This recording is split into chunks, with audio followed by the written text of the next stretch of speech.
Bien, aquí vamos a utilizar el transistor para controlar el encendido y el apagado de un LED, ¿vale? Vamos a partir de esta situación. Vamos a suponer que tenemos una alimentación de 0,5 voltios.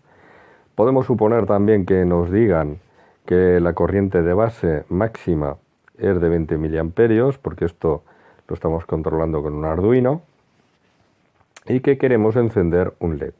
Que este LED tiene una tensión umbral de 1,2 voltios, ¿vale?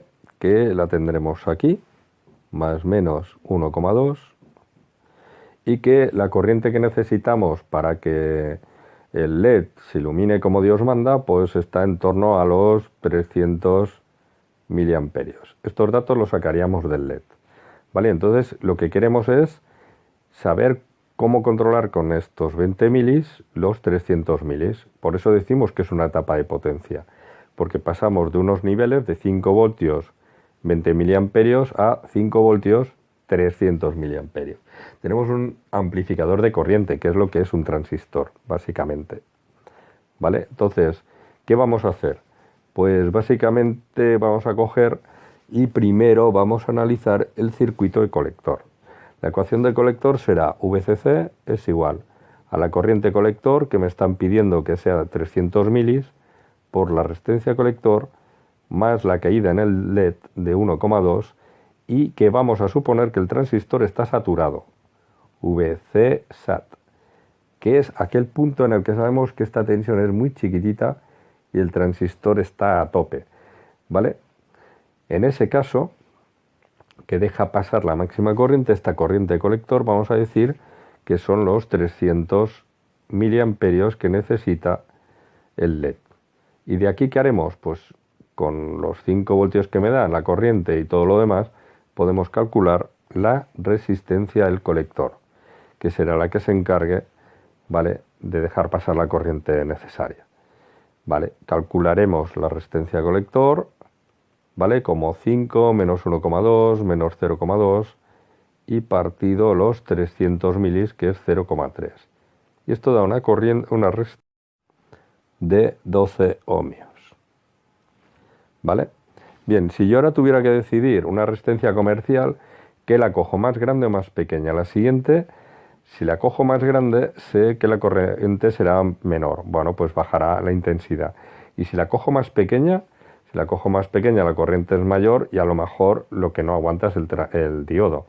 Bien, en ese caso nos tienen que dar la característica y que nos digan cuál es la limitación. Si nos dicen que como máximo puede ser esta corriente, pues nos tocará coger, si esto es un valor máximo, tendremos que coger una R, ¿vale?, pues que sea comercial, pues un poquito más grande que 12, ¿vale?, mayor que 12, para garantizar que no supera los 300, ¿vale?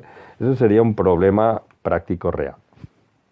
Bien, una vez que ya tenemos decidida la RC, si por lo que sea esta resistencia, pues imaginaros que no es de 12, sino que acaba siendo mayor, ¿vale? Tendríamos que recalcular la corriente colector, ¿vale?, para poder decir que la corriente de base es la corriente colector partido por beta, ¿vale? Aunque no tenga mucho sentido, vamos a coger la resistencia de 12 tal cual, en este caso, o si queréis un ejemplo, vamos a suponer que la resistencia, en lugar de 12, que la ponemos de 18 ohmios, ¿vale?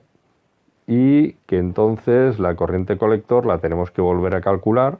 Allí, corriente colector sería mis 5 menos 1,2 menos 0,2 y partido mis 18.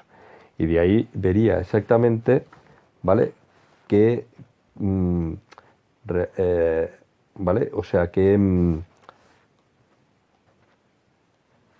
corriente tengo. En este caso me da 200 miliamperios, ¿vale? Pero esto es solo para que veáis una variación, porque el 18 me lo he inventado. Ni siquiera he comprobado que sea comercial.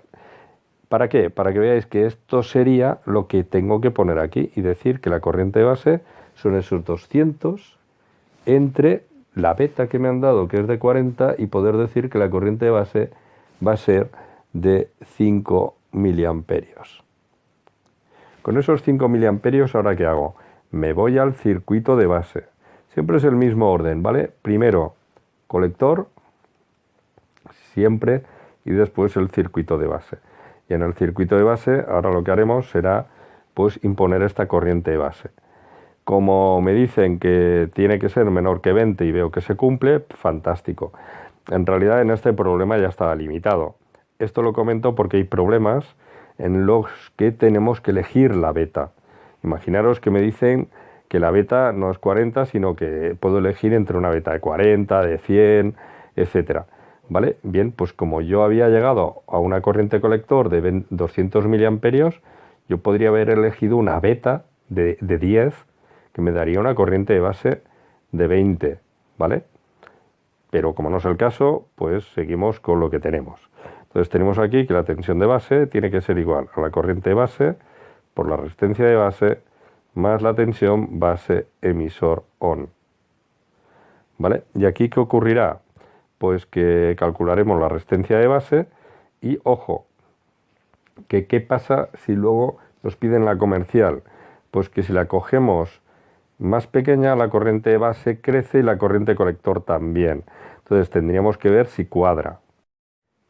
Para que sea coherente y más fácil de entender, tendríamos que cogerla ligeramente superior, ¿vale? Porque de esa manera nos aseguramos que la corriente colector es algo más pequeña que lo que hemos calculado, y ya hemos visto antes en las características del transistor que la VCSAT tampoco variará mucho el 0,2, ¿vale? Bueno, como decíamos, ¿qué calcularemos? Pues la resistencia de base, como la tensión de base, que es 5, menos la V base emisor, no la tengo, pero vamos a suponer que es 0,5, y partido la corriente base que hemos supuesto de 5 milis, ¿vale? Entonces ahí tenemos 4,5 entre 5 milis, que nos da una resistencia de base de unos 900 ohmios, ¿vale? Y ya digo, si tenemos que coger pues un poquito superior, que la corriente de base sea más pequeñita, que afectará a la corriente colector y demás, ¿vale? Si hay que dar valores, pues se recalcula, ¿sí? Bien, esto es simplemente para que funcione el LED. Ahora bien, ¿y si yo quiero conseguir que el LED se ilumine a distintas intensidades? Pues lo que vamos a hacer es utilizar un PWM, ¿vale? De manera que ahora ya tendría la intensidad del LED a tope, y aplicando el PWM, depende del ciclo de trabajo, lo que haremos será que si yo lo saturo durante un ciclo que está la mitad del tiempo encendido y la mitad del tiempo apagado, lo que acabaremos viendo nosotros visualmente, lo que veremos es como que la intensidad es la mitad. Básicamente porque en este caso es una percepción visual, donde nosotros, igual que el oído humano, nuestra manera de detectar es de tipo logarítmico, con lo cual la relación nos va a dar que nosotros tendremos la sensación de ver la mitad de luminosidad, ¿vale? Pero desde el punto de vista de la señal PWM es fácil de entender. Solo hemos aplicado potencia a la mitad del tiempo, luego la potencia lumínica o intensidad luminosa equivale al valor medio, ¿vale?